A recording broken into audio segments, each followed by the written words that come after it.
Train to Busan is a South Korean zombie movie from 2016. Expertly directed by Yeon Sang-ho, Busan was praised by international audiences for breathing new life into the tired zombie genre. At times, the action take on zombies in lesser films usually makes them less scary. Busan found the perfect balance between rapid action while still having the zombies feel like a threat. Having properly developed characters with emotional depth makes you care more for the resolution than just the fun zombie romp where filmmakers go for shock value kills.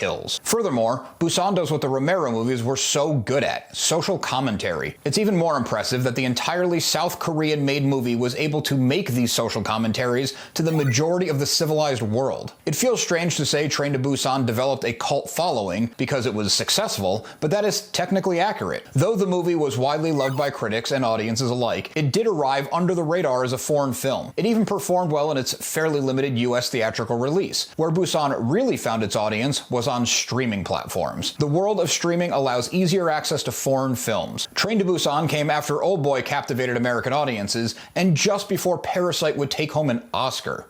These movies helped put South Korean cinema on the map. Train to Busan literally takes place on a high-speed train that regularly travels between Seoul and Busan. This is a very popular route in South Korea, which probably added an extra layer of excitement for the South Korean audiences. During this train ride, a zombie outbreak spreads rapidly given the confined space. Seok-woo, played by Gong-yoo, must protect his daughter, Soo-an, played by Kim Soo-an. The family dynamic of Seok-woo making his daughter his top priority is the heart of the movie. Prior to this outbreak, he was a distracted person who didn't seem to have much time to be a father. Focusing on the family dynamic is one of the core reasons Train to Busan was able to speak to an international audience. Another reason for the international appeal is the commentary on a class system. This is, unfortunately, a message that seems even more relevant today than it did back in 2016 when the movie was made. It's something many countries can see all too clearly, so putting it into the sci-fi horror element was a great move. Train to Busan is one that took me a little bit of time to get around to. Not for lack of interest. I heard so many great things about the movie, I wanted to wait for the best viewing experience possible. I missed it in its theatrical run, but was able to see it on a really solid setup that highlighted the visual aspects of the movie. Waiting to experience it this way not only amplified my enjoyment, but it also sold the project that much more. One thing that was never mentioned to me, and barely mentioned in reviews that I had seen,